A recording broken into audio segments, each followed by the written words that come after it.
Ben Brown officially got his mojo back, and this, honestly, guys, was the funnest loss the Chicago Cubs have had all season.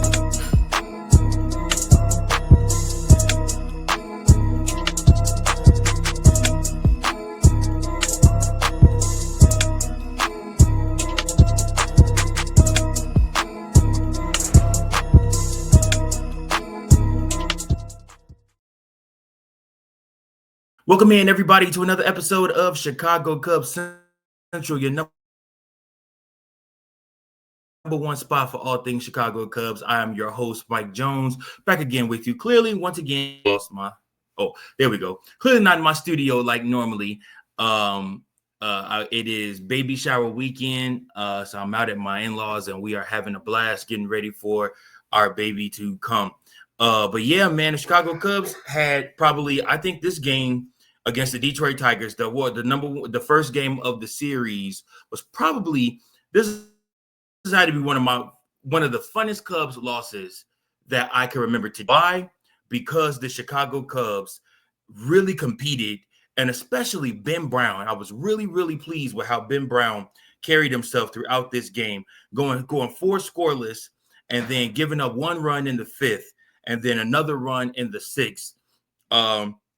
But really finding his way in this game. Like I said, Ben Brown literally carried the Cubs. He pitched 7 innings. He allowed 7 hits, 2 earned runs, one walk, but 7 strikeouts on 92 pitches, 64 of those being strikes. Like I said, he just went up against a very, very, very good pitcher in Skubal. Tarek Skubal is probably one of the best pitchers in the game, and the Chicago Cubs, well, ain't no probably about it. He is one of the best pitchers in the game, right? And Skeens, and like I said, and then there's the rest of them. But literally those two, I mean, like I said, he just did a really good job out there today, and really, really, really put it on the Chicago Cubs team. I mean, the Chicago Cubs struggled to get hits against him. Former player of the game, Kyle Tucker. That's once again 2 for 4, 1 RBI. The only right Kyle Tucker that scored Matt Shaw, who also got a double in the game. Justin Turner went 1 for 3. Matt Shaw broke out in this game, went 2 for 3 in this game also. So again, like I said, the Chicago Cubs put on a heck of a show. This game was sold out. It felt like playoff fever. And again, this was one of those things where I feel like the Chicago Cubs really, really, really got a chance to feel what it will be like should the Chicago Cubs win the Central and be able to represent the Central Division in the postseason. This really felt like a postseason game, and the Chicago Cubs, for better or for worse, did their part. They played their part. They did an awesome job, and they really, really, really put on the show. And I'm saying all this in the loss. Normally, you don't come in and say this about losses, but to me, this is one of those games where I'm like, listen, this is Tarek Skubal. You know what I'm saying? The fact you were able to score that run off of him, and really you have more opportunities. Chicago Cubs had an opportunity to win this game. But now you kind of see where you measure up, what you need to work on, and where you need to improve. I still think Chicago Cubs maybe 1 hitter, 2 pitchers away from really, really, really being dangerous in the postseason. But as for the regular season goes, I really think that they did a really good job in this game. Like I said, it was playoff atmosphere, and guys needed to show up. Like I said, we need more from Nico Horner. We need more from Carson Kelly, who's really slumping. He's batting average down to 260 now, back down to earth. Seiya Suzuki went 0 for 4 in this game too. You would think, and they kept talking about it. I started off watching the Apple Plus commentators, and they were talking about Seiya Suzuki really highlighting how good he hits against left-handed pitchers. He really struggled in this game. Skubal had him all sorts of tied up. I mean, he was swinging left and right, didn't know which way to go. So, like I said, he really, really struggled in this game. But outside of that, him, Nico Horner, and Carson Kelly all went 0 for 4. Ian Happ did get, I believe, a base hit also in this game.